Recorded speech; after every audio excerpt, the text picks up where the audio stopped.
Good morning, everyone.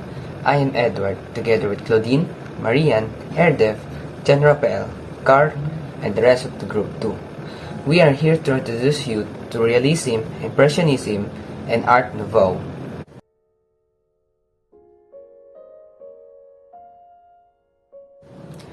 Realism in art essentially refer to composition constructed as plainly and without interpretation as possible. The movement is generally noted to have originated from France around the 1850s. Artists sought to resist the more romantic notion represented in an art, also to depict the realities of the Industrial Revolution that began during this time period. The Realism art movement continues to present day and offer depictions of highly detailed and carefully planned artworks. French artists initially used realism to sarcastically depict political issues and problems. Other artists incorporated realism by painting scenes of a working class, rural or urban life, and portraits dealing with the naked body.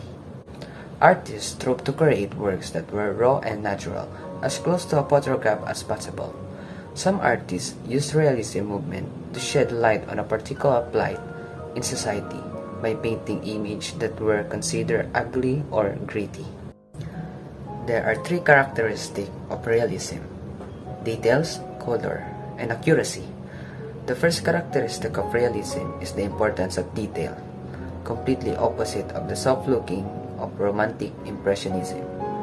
Realist painters include as much detail as possible in their work.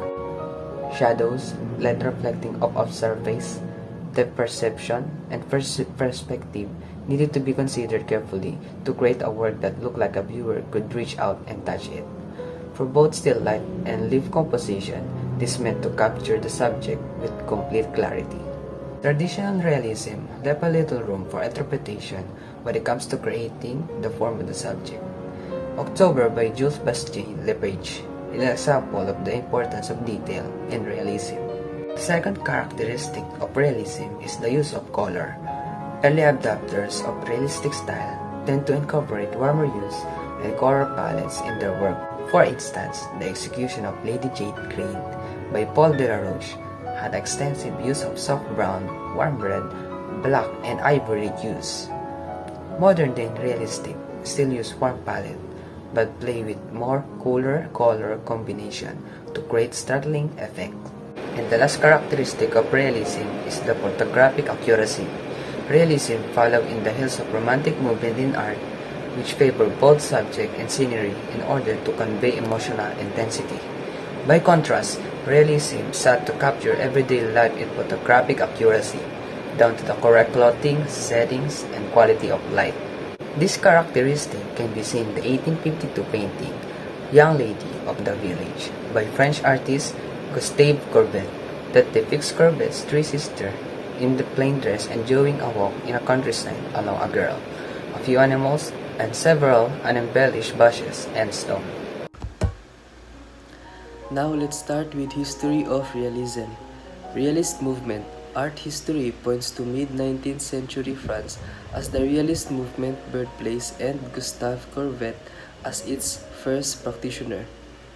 Courbet's large-scale still life canvases depicts laborers and other working class figures in everyday activities, but with the same scope and sweep as religious paintings from the Romantic movement. The impact of realism spread beyond France's borders to artists in other parts of the globe, especially in the United States. Artists Winslow Homer and Thomas Eakins were among the chief proponents of American realism during the 19th century. Realism was linked to the development of Impressionism in France during 1860s.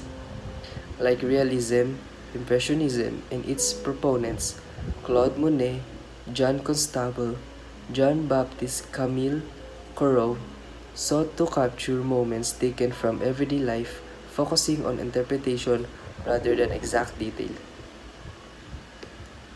Here are some important realists, including Jean-Desire Gustave Courbet. He is a French painter and leader of the realist movement.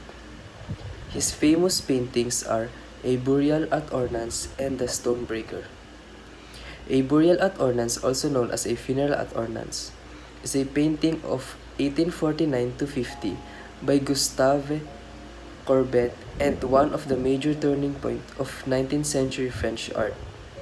This painting records the funeral in September 1848 of his great uncle in the painter's birthplace, the small town of Ornans. It treats an ordinary provincial funeral with unflattering realism and on the giant scale traditionally reserved for the heroic or religious scene of historic painting. Its exhibition at 1851 Paris Salon created an explosive reaction and brought Courbet to instant fame.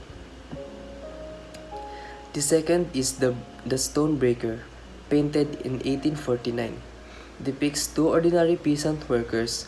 Courbet painted without any apparent sentiment. Instead, he let the image of the two men, one too young for hard labor and the other too old, expressing the feelings of hardship and exhaustion that he was trying to portray. Courbet shows sympathy for the workers and disgust for the upper class by painting these men with all dignity all their own.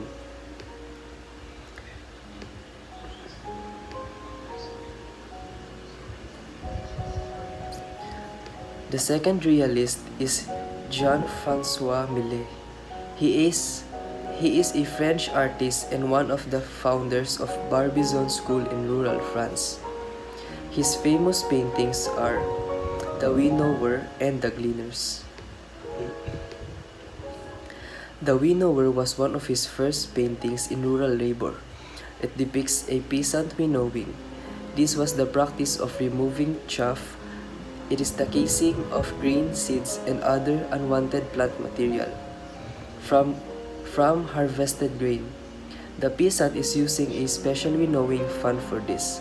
These have no lip at the front end, meaning that with the correct shaking action, the chaff can be moved to this end and tip out over the edge. Millet has recorded this task with great accuracy, showing the winnower holding the fan against his thigh, ready to lift with his knee and shake it again. The fan is tilted upward slightly, and from its far end, a golden cloud of chaff is rising into the air from winnower shaking a moment ago. The second painting is The Gleaners. The Gleaners is an oil painting by Jean-François Millet, completed in 1857. It depicts three women gleaning a field of stray stalk of wheat after the harvest. The painting is famous for featuring a sympathetic way what were then the lowest rung of rural society. It was received poorly by the French upper class.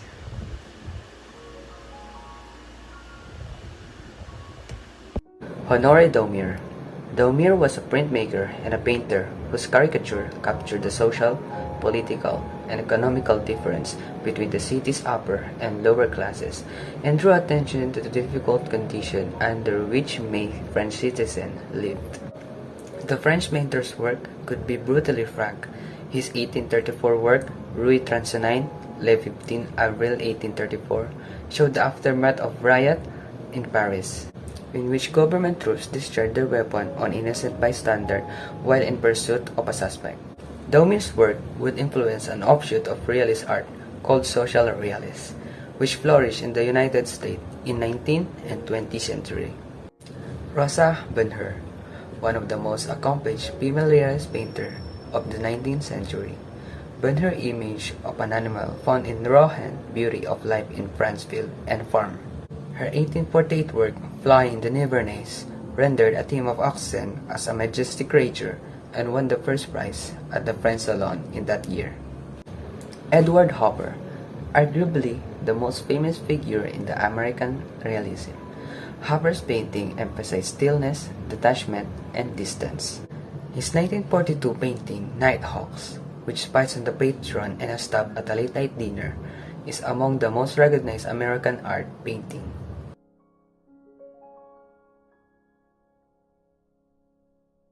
Sometimes the paintings that have the most impact on us are those that depict familiar scenes from our everyday lives, art that makes us pause to feel and think.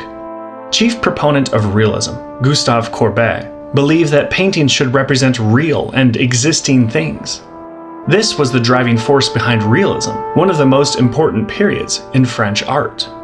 This was a time of revolution, the time when both the French Revolution and Industrial Revolution spurred dramatic change across the world. The first seeds of realism, also referred to as naturalism, were sown soon after the Revolution of 1848, which included a wave of over 50 countries in Europe and Latin America. The French public's desire for more dramatic reforms manifested in the realist art and literature that would flourish from the 1840s until the 1880s. Realists were the first generation of artists to adopt a highly scientific perspective in their art. Three of the most influential thinkers were Charles Darwin, Karl Marx, and Auguste Comte. Charles Darwin introduced the idea of evolution and survival of the fittest, which came to be considered a justification for the extreme wealth inequality of the time.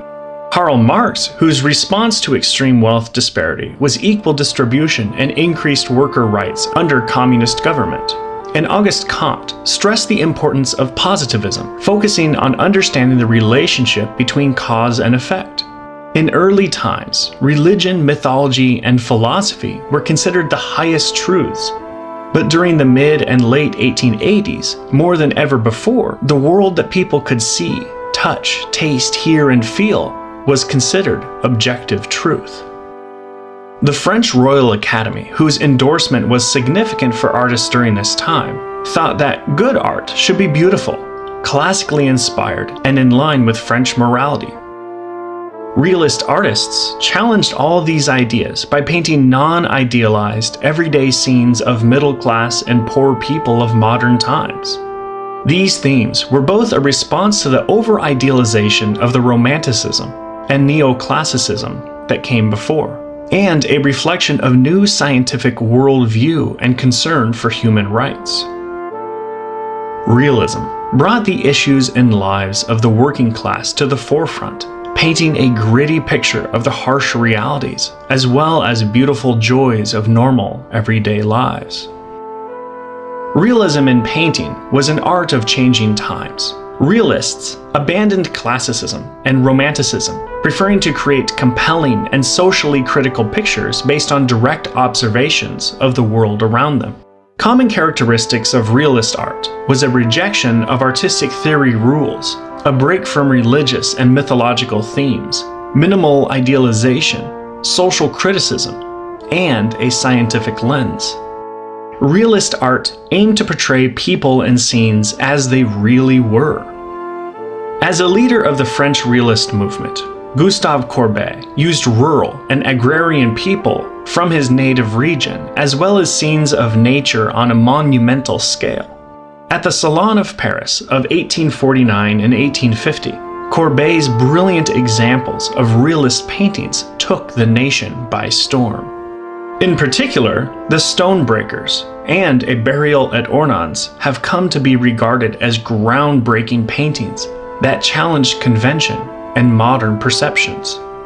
The Stonebreakers shows the state of poor peasant workers during the Industrial Revolution.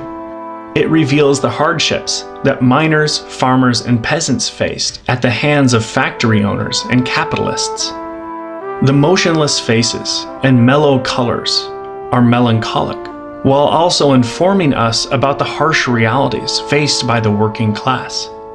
Courbet's honest, simplistic portrayal of day-to-day imagery was considered by critics as crude and even anti-authoritarian. Another example of Courbet's defiance of conventional art methods and perspectives is Young Woman from the Village, which was exhibited at the Salon of Paris in 1852. The painting featured three young girls, Courbet's sisters, dressed in countrified costumes and representing the rural middle class. They are seen giving money as charity to a poor cowherder.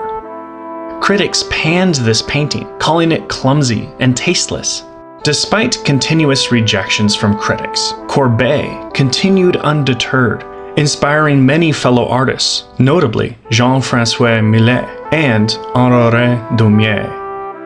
Like Courbet, Jean-François Millet also faced initial criticism, but gained popularity in the 1860s. He is best known for his depictions of rural life, scenes of peasants at work in particular.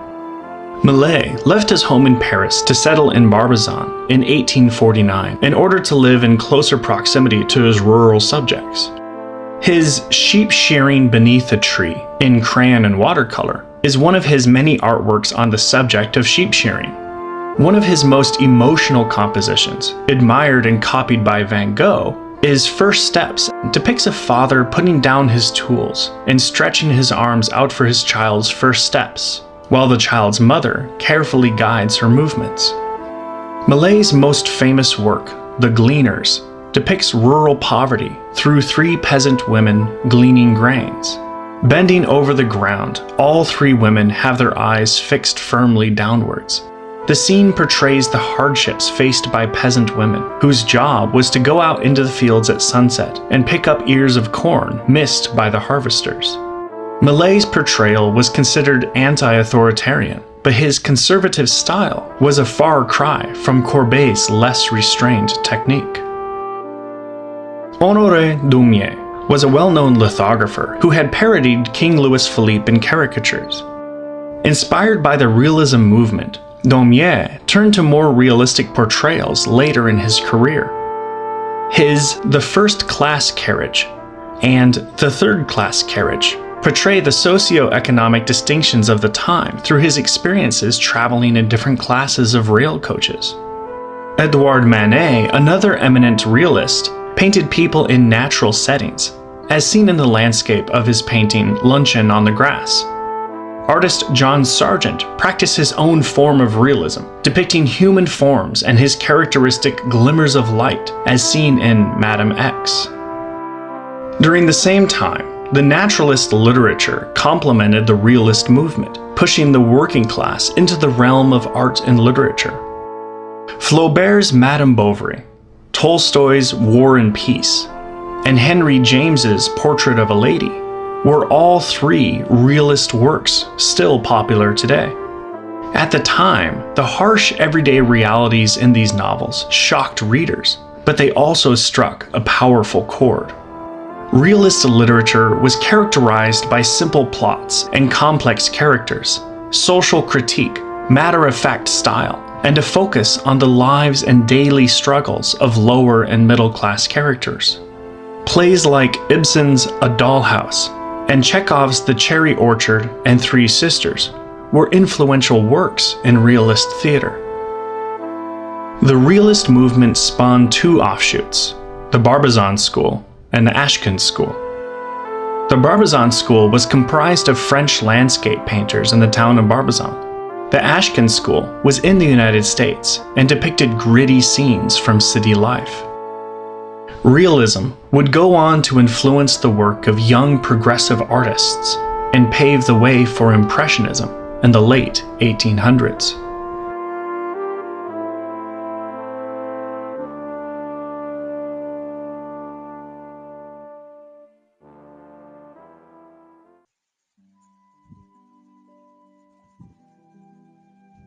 Good day, everyone. I hope you're having a nice day.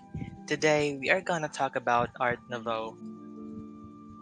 As what we can see here in the table of contents, the topic is split into 6 different parts. We have the introduction. We are also gonna provide a brief history of the topic, the characteristics, the decorative glass and jewelry, the architecture, and the famous artists under Art Nouveau. To start, let us have a little introduction about the topic. Art Nouveau was a revolutionary international contemporary art style that was popular from the 1890 until the First World War. It spread the notion of art and design as part of everyday life as a reaction against the 19th century designs dominated by historicism in general and neoclassicism in particular. Female shapes and forms, as well as floral and other plant-inspired patterns, are prominent Art Nouveau designs, and these styles was employed in various things such as in architecture, interior design, glassware, jewelry, poster art and graphics, as well as painting and sculpture using a range of materials. The word Art Nouveau comes from the name of the avant-garde art collector Siegfried Bing's Parisian art gallery, La Maison de l'Art Nouveau, which included works in the Art Nouveau style. The gallery's name became nearly synonymous with the style due to its installations of contemporary furniture as well as tapestries and objects art during the 1900 Exposition Universelle. At the same time, Levant and La Libre aesthetic promoted the style in Belgium, while Youth, the illustrated weekly magazine of art and lifestyle in Munich, popularized and promoted the style in Germany. Which is why German Art Nouveau, along with that of the Netherlands, Baltic, and the Nordic countries, has been dubbed as the Jugendstil or the youth style. In Austria, Art Nouveau was popularized by painters associated with the Vienna Secession movement, earning it the moniker Secessionist still. In reality, the Vienna Secessionists impacted art and architecture throughout Austria and Hungary, including Joseph Maria Ulbricht in 1867 to 1908, who was an Austrian architect and was also the co-founder of the Secession Association. Other fictitious names were coined to highlight the style's uniqueness or its ribbon-like curvilinear shapes. For example, the one on the left is called Le Style Moderne or Le Style Nouvelle or Noodle Style. It is from France, while the other is Art Joven or Young Art in Spain, which we can see here in the right side of the presentation. A few examples of arts under Art Nouveau that is not here in the presentation are Art Nouveau in Italy and Nieuwe Kunst in the Netherlands. Some of the style's proponents or supporters were also given names. For example, the temporary moniker Style Metro was given to Hector Guimard's Parisian Metro instances, and in America, the trend was dubbed as Tiffany style because of its ties to the Art Nouveau glassmaker and jeweler Louis Comfort Tiffany. Art Nouveau has no one definition or meaning, however, the following are its differentiating characteristics. First, the Art Nouveau concept advocated for artistic designs to be applied to ordinary goods in order to make things beautiful accessible to all, as they believed that there was no such thing as an item that could not be beautified. Second, fine art and applied or decorative arts were not distinguished in principle in Art Nouveau.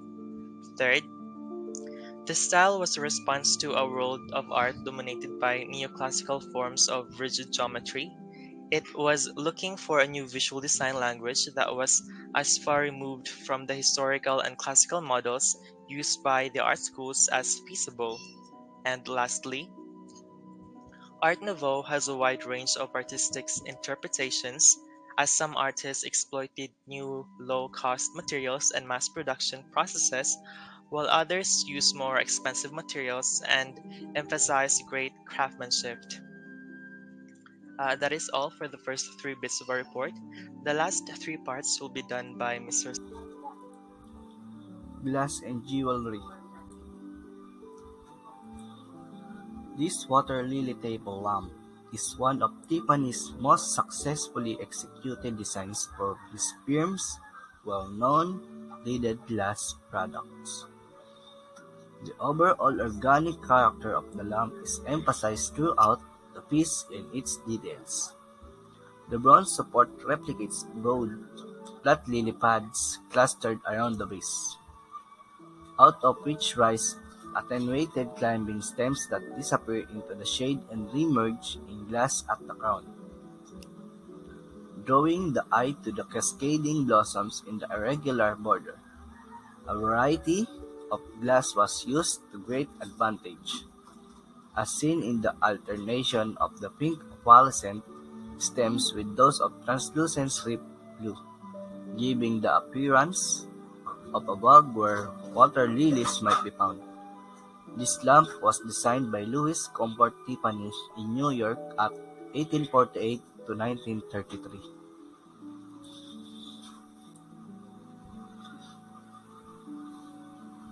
By the end of 19th century, the Glasgow School of Art had established itself as one of Europe's major art institutions.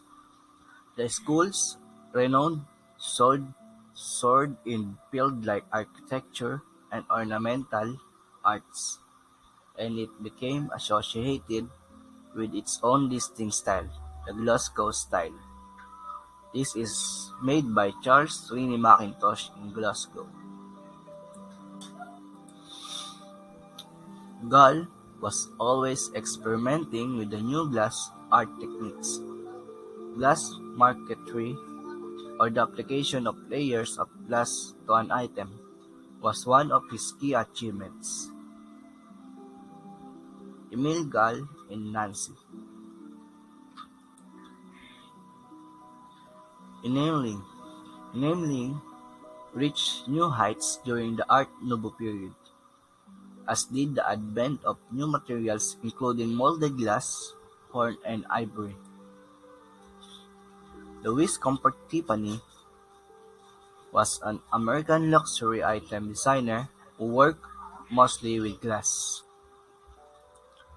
Architecture. Home at UCCLE at 1895, made by Henry van de Velde.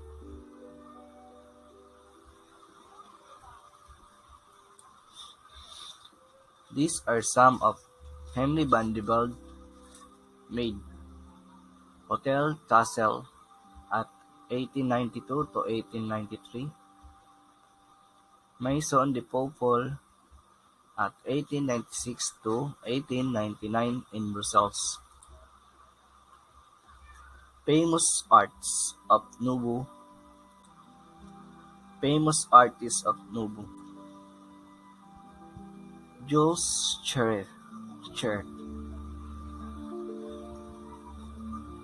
Jules Cheret was a French painter and lithographer who became a master of Belle Epoque poster art. He has been called the father of the modern poster. Born in Paris to a poor but creative family of artisans, Cheret has had a very limited education. At age 13, he began a 3-year apprenticeship with a lithographer, and then his interest in painting led him to take an art course at the École Nationale de Dessin. Like most other fledgling artists, Cheret studied the techniques of various artists, past and present, by visiting Paris museums. One of his famous art is Three Stones from Calligraphy, a picture printed in colors from a series of lithographic stones and plates.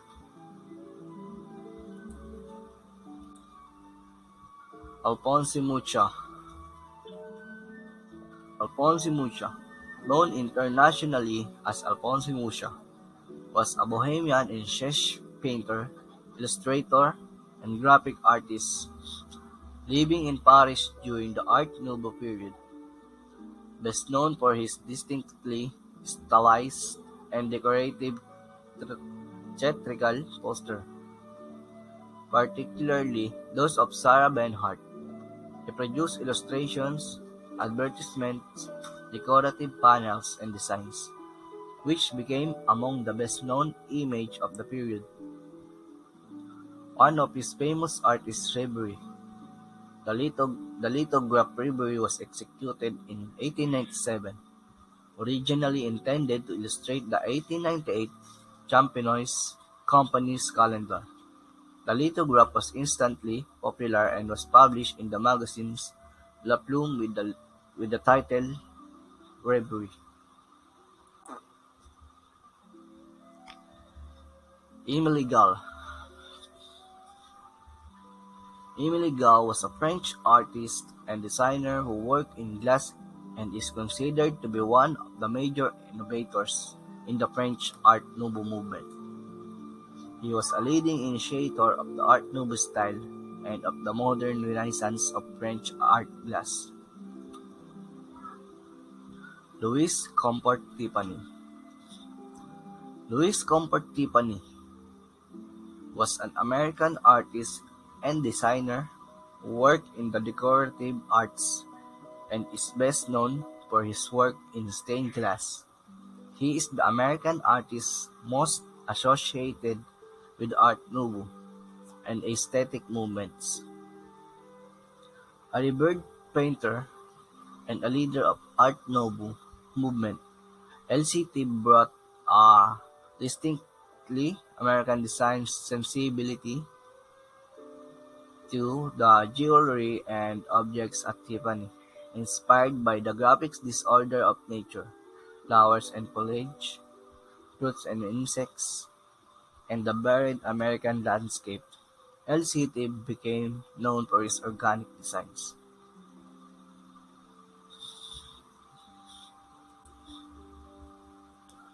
Aubrey Beardsley. Aubrey Beardsley, or also known as Aubrey Vincent Beardsley, was an English illustrator and author. His black ink drawings were influenced by Japanese food shots and depicted the grotesque, the descendant, and the erotic. He was a leading figure in the aesthetic movement, which also included Oscar Wilde and James McNeill Whistler. And lastly is Walter Crane. Walter Crane was an English artist and book illustrator. Walter Crane was an English artist and book illustrator. He is considered to be the most influential and among the most prolific children's book creators of his generation, and along with Randall Caldecott and Kate Greenaway, one of the strongest contributors to the child's nursery motif that the genre of English children's illustrated literature would exhibit in its developmental stages in the later 19th century. English illustrator, painter, and designer primarily known for his imaginative illustrations of children's books. Legacy. Art Nouveau advocated a wider embrace of beautiful design.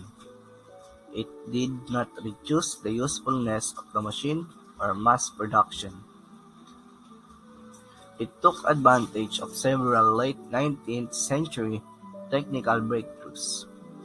By the outbreak of the World War I, it had succumbed to the more simplified design procedures become accessible, seen as a crucial link between neoclassicism and modernism.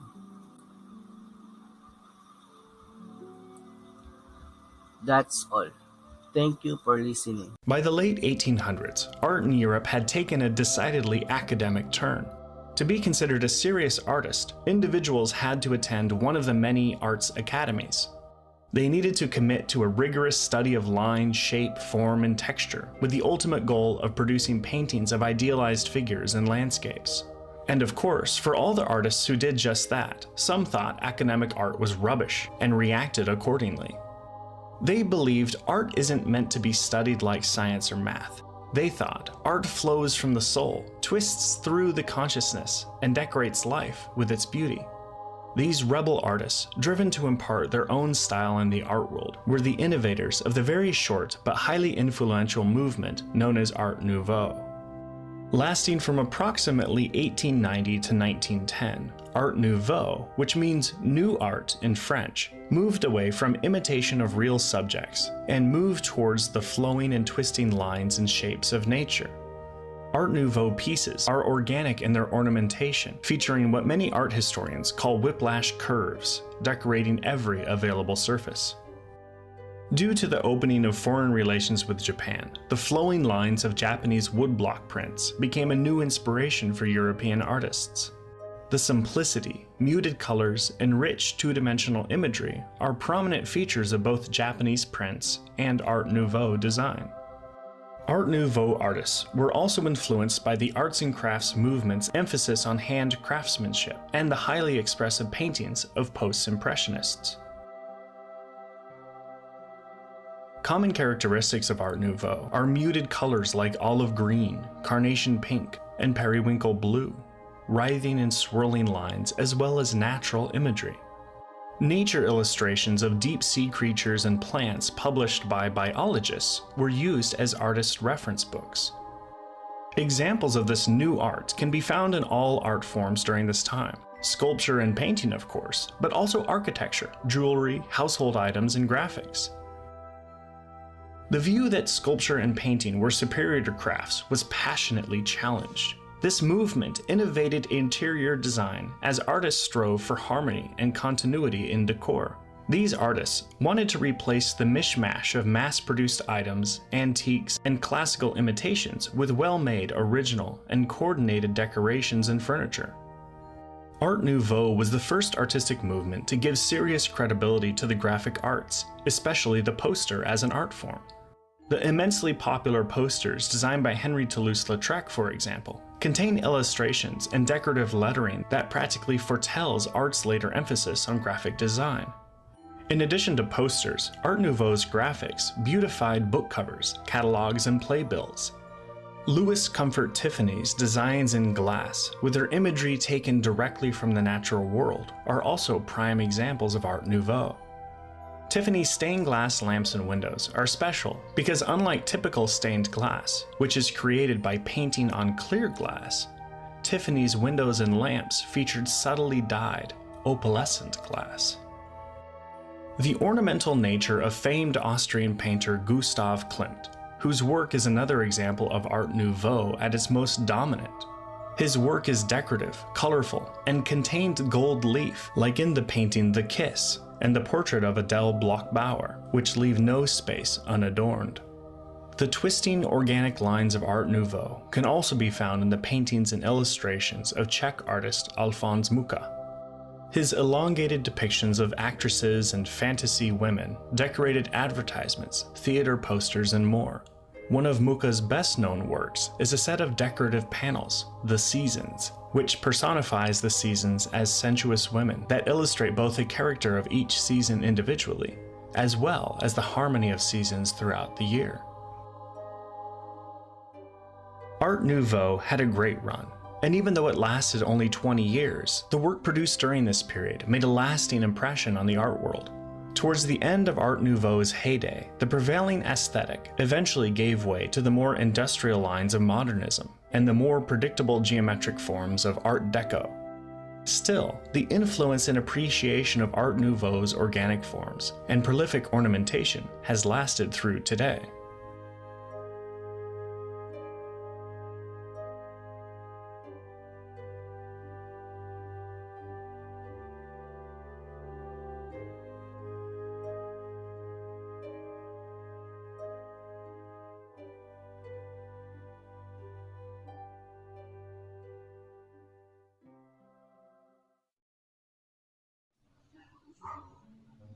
Discovering Impressionism. These are the things to be discussed. We have the characteristics of Impressionism, its history, famous Impressionists in their works, a YouTube video discussing Impressionism. Characteristics of Impressionism. What is it about the Impressionism art movement that makes it one of the most influential and popular movements? Well, today I'm going to dive into 5 Impressionism art characteristics that will first of all help you understand this art on a deeper level and also help you easily identify Impressionism art when you see it. The first Impressionism art characteristic that most people tend to focus on are the quick, loose brush strokes. When you zoom in on an Impressionist piece, You can see the artist's hand at work. The brush strokes are not blended together. In fact, they're individual, they're small, they're loose, and they're quick. The reason for this is because they didn't have a lot of time to complete these images, and they don't focus on the fine details of the artwork. Instead, they're trying to capture a moment, and so these loose brush strokes are fast and quick and not very detailed, but you can see the artist's hands as it moves across the canvas. It's amazing. You can sometimes even see individual strands of the paintbrush that they are using because of how quick and loose they are. The second characteristic of Impressionism art is how bright these colors tended to be. Now, to really understand why this was so groundbreaking, let's jump back in art history. The movement that happens right before Impressionism is called Realism, and they're only going to paint real colors and they're very drab. We've got browns and grays and blacks, and it's very just dark earthbound colors. Think back to Baroque too. All of those colors are earth tones. In fact, a lot of Baroque artists used to paint a ground color in their canvas. So they would prime their canvas with a dark background. They'd paint it all black or dark brown, and they would paint the image on the front. The second characteristic of Impressionism art is how bright these colors tended to be. Now, to really understand why this was so groundbreaking, let's jump back in art history. The movement that happens right before Impressionism is called Realism, and they're only going to paint real colors and they're very drab. We've got browns and grays and blacks, and it's very just dark earthbound colors. Think back to Baroque too. All of those colors are earth tones. In fact, a lot of Baroque artists used to paint a ground color in their canvas. So they would prime their canvas with a dark background. They'd paint it all black or dark brown, and they would paint the image on the front. Impressionist artists didn't do that. Their ground colors were light, or they were painting on unprimed canvases.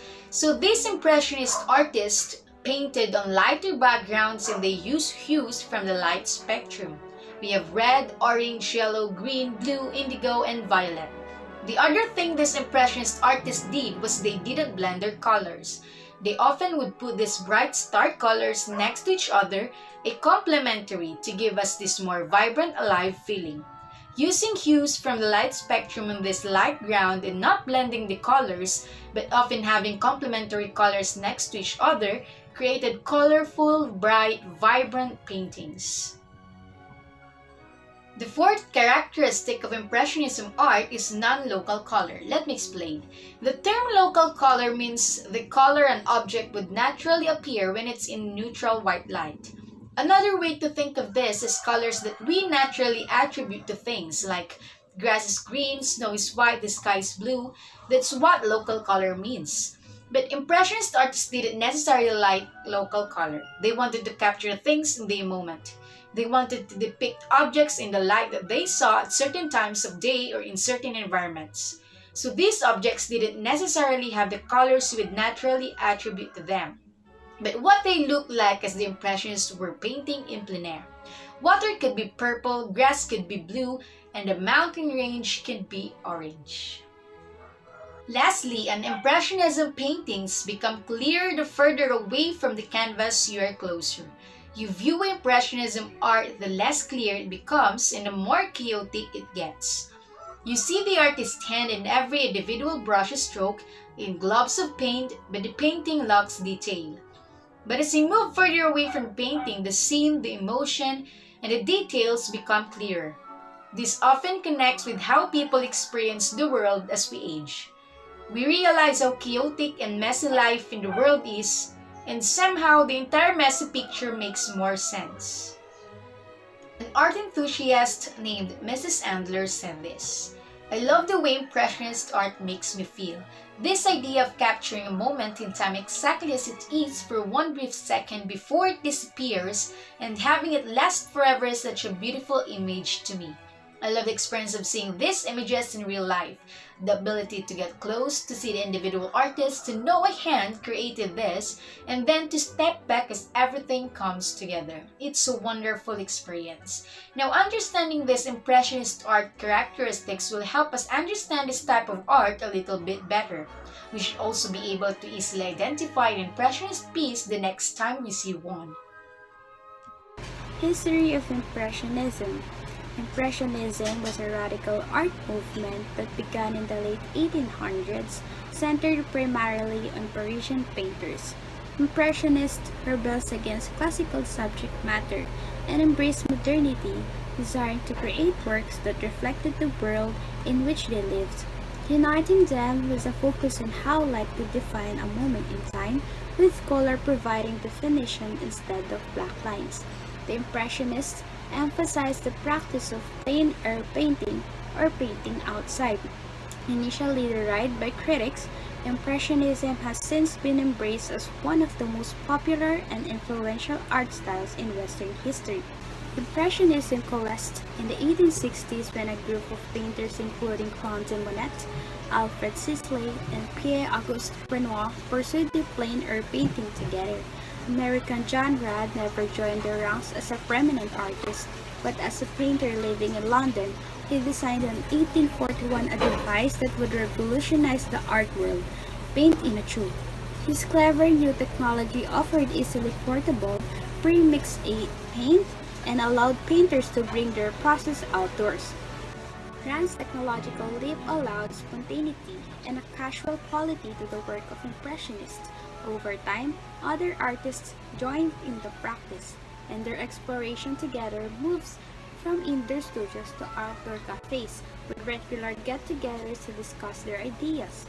Realist painter Edouard Monet was a part of this crowd and is often referred to as an Impressionist because of his early influence on and close friendships with the members of the movement. The Impressionists took many of Monet's techniques to heart, particularly his embrace of modernity as a subject matter and the spontaneity of his brushstrokes, along with his use of color and lighting. All these qualities are displayed in his 1863 painting Le Déjeuner sur l'herbe. The movement made its official debut in 1874 in a show hosted by a Paris photography studio of Félix Ladar. This show was an alternative to the Académie des Beaux-Arts Salon de Paris, which has been the official exhibition and overseer of art world standards since 1667.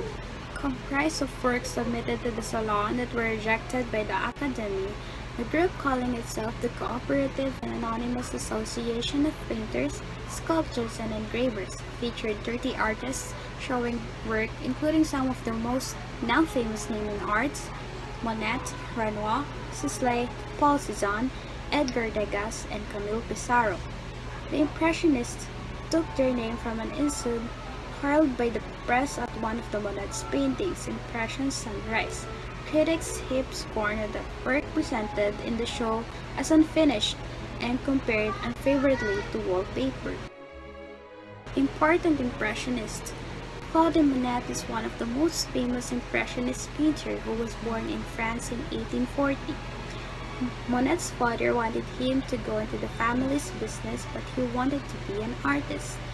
He drew caricatures of his teachers and of tourists on the beach, and he wasn't bad. This is a painting he made in 1872 called Impression Sunrise. He called it an impression because he was trying to capture an impression of what sunrise looked like. This painting is the reason why Monet and a few fellow painters became known as an Impressionist. An impression can be an idea or feeling about something. These artists tried to capture an impression of everyday life that they saw in front of them. Their style was known for its bright colors and its bold brushstrokes. They all lived in Paris in the late 1800s and all rebels. They put on their own exhibition because official exhibition at the Salon rejected their work. The Salon was made up of a jury of art professors who really likes tradition. The Impressionists all painted outdoors. In French, this is called painting en plein air. Renoir was considered the other leader of the Impressionist movement. He shared Monet's interest but often preferred to capture artificial light in places like dance halls and directed his studies of the effects of light on figures, particularly female form, rather than scenery, and he frequently focused on portraiture. Everyday life was Renoir's preferred subject matter, and his portrayal of it drenched in optimism. His 1876 painting Moulin de Galette which depicts the crowded dance garden on the Pute Mumote, utilizes both artificial and natural light to portray a jolly party atmosphere and highlights of many of Renoir's interests. Artists of Post-Impressionism. Vincent van Gogh is arguably one of the most famous artists in history, and it is not because of his tragic suicide in 1890, but also because of extremely prolific career and extensive oeuvre he left behind. Unable to become successful in his lifetime, he created some of the world's most famous paintings, including the Starry Night, the Potato Eaters, and the Café Terrace at Night. He created about 2,100 paintings and drawings in the final decade of his life. His style, which includes bold colors and dramatic effects, defines the art movement. This is the main reason why he is considered to be one of the most famous post-impressionist artists. For further knowledge about Impressionism, please watch the next video. One of the most significant movements for modern art is Impressionism. But did you know the word impressionist was first used as an insult? The term Impressionism comes from a scathing critique by Louis Leroy, which described one hated painting as a mere impression. The painting referred to in this brutal review was Claude Monet's Impression Sunrise. Impressionism was born during a time when the best-loved themes were religious and historical, and the French Academy of Fine Arts supported realistic renditions fervently. Landscapes and still-life pictures were deemed inferior, while portraits and historical paintings were highly prized. Young artists including Claude Monet, Pierre Renoir, Alfred Sisley, and Frédéric Bazille differed significantly from the Academy in their views and artistic styles. One of these young artists, Edouard Manet, was a classically trained painter and studied with an established master, copying paintings at the Louvre. Manet experienced regular rejection from the French Academy and led impassioned discussions about the Academy's stifling traditional perceptions and practices. Little did anyone know that the Academy's rejection of Manet's Luncheon on the Grass in 1863, accompanied with a strongly worded missive, would spark off a revolution in the world of art. After more than half of the art pieces submitted that year were rejected by the French Academy, the public demanded to be able to judge the rejected work for themselves. In response to this public outcry, Emperor Napoleon III created the Salon of the Refused to let the public enjoy the rejected works. The Salon of the Refused exposed the world at large to the existence of an entirely new style and technique. In 1876, 3 years after the Salon's debut, Impressionism entered its age of glory, which would last until 1886. We now know how the Impressionist movement started, but what makes Impressionist art Impressionist? Impressionist art depicts a scene in the way as if the viewer might have only caught the scene with a glance. The paintings from this era are characterized by short brushstrokes that give the overall impression of the object or person rather than a finely finished and detailed work. Vibrancy is a critical aspect of the Impressionist canvas, and Impressionist artists ensured vibrancy through the use of dominant colors laid close together, unblended. Impressionist subject matter was as innovative as their technique. Deviating from the historical themes of the French Academy, many Impressionists painted contemporary scenes of urban life. One way vibrancy was depicted was in the play of natural light. Monet depicts natural light faithfully in his Woman with a Parasol. In this work, Monet captures his wife and son in an outdoor setting where the bright sunlight touches the top of Camille's parasol and the flowers beneath her feet tinge the front of her dress. The sheer life of the painting, the sense of open space and warmth of sunlight all combined to create a real-life scene for the viewer. All of this was achieved without the artist realistically finishing his central characters. Renoir was another Impressionist artist who chose to challenge the Academy with his depiction of risque and pretty maidens. Renoir and Monet together worked over a 2-month period where they perfected the style that would later be called Impressionism. During Renoir's early career, he had a passion for portraiture, which he carried with him even after his style grew more impressionistic. In fact, it is said that his success with portraits gave him the financial freedom to explore new techniques with landscapes and still lifes. Renoir's well-known Dance at the Moulin de la Galette showed his ability to communicate to the viewer a joyful and vivacious environment using a play of colors and subtle lighting techniques. The critics at the time were not happy with this work at all, though Dance at the Moulin de la Galette is deemed one of the best impressionist masterpieces ever created. If you've ever seen depictions of ballerinas by Degas, you'll understand why he is known as the master when depicting the human figure in motion. He did not fully abandon the classical technique in favor of the unfinished style of rough and bold brushstrokes that the Impressionists favored. This was especially evident when it came to the clarity of outline and continuity of contours in his work. However, his style definitely took an impressionist slant, and this is clear when you take a look at his later works that prominently featured ballet dancers. Degas, who's considered to be one of the founders of this complex era, actually rejected the term Impressionism and preferred to be known as a realistic artist. In the late 1880s, there was yet another revolution in the art world, where a group of young artists once again chose to adopt a style divergent from the popular Impressionist style. Paul Cézanne was the oldest member of this group of rebels, which included the likes of Vincent van Gogh and Gauguin. Known as a post-impressionist, Cézanne was doubtlessly inspired by the new style that Impressionism had given birth to. However, his inclination was to do away with the naturalism that Impressionists embraced. Symbolism was becoming the next big thing, although the style borrowed from Impressionist techniques quite heavily. Cézanne's work also differs from that of the early Impressionists by bringing a balance between the visual elements and the harmony of colors used. The Small Forest is one of his paintings that captures the essence of this Impressionist style perfectly, both in terms of showcasing his exquisite brushwork and his shift to a lighter, brighter palette to depict outdoor scenes. Cézanne's focus on creating structured paintings and carefully modulating color lay at the foundations for the revolutionary artistic style of Cubism. Outside of visual art, writers and composers experimented with Impressionist techniques as well.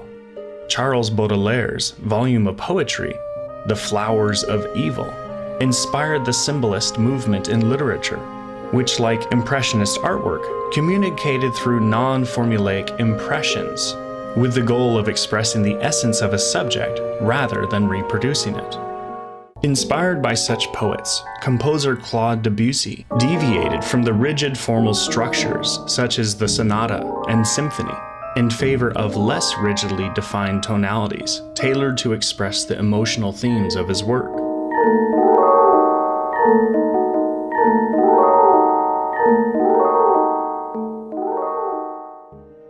Impressionism undoubtedly defied the traditions of European art. By doing so, it pushed the boundaries of artistic freedom and forever changed the way we define art.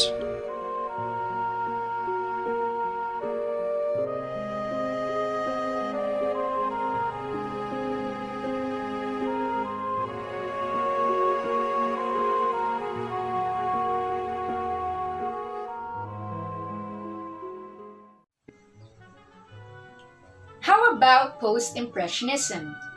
Post-impressionism is a term used to describe the reaction in the 1880s against impressionism. It was led by Paul Cézanne, Paul Gauguin, Vincent van Gogh, and Georges Seurat. The post-impressionists rejected impressionism's concern with the spontaneous and naturalistic rendering of light and color. Instead, they favored an emphasis on more symbolic content, formal order, and the structure. Similar to the Impressionists, however, they stressed the artificiality of the picture. The post-impressionists also believed that color could be independent from form and composition as an emotional and aesthetic bearer of meaning. Both Impressionism and Post-Impressionism include some of the most famous works of modern art, such as Monet's Water Lilies, a series of waterscapes, and Van Gogh's Starry Night. Impressionism and Post-Impressionism continue to be some of the most well-known and beloved artistic movements.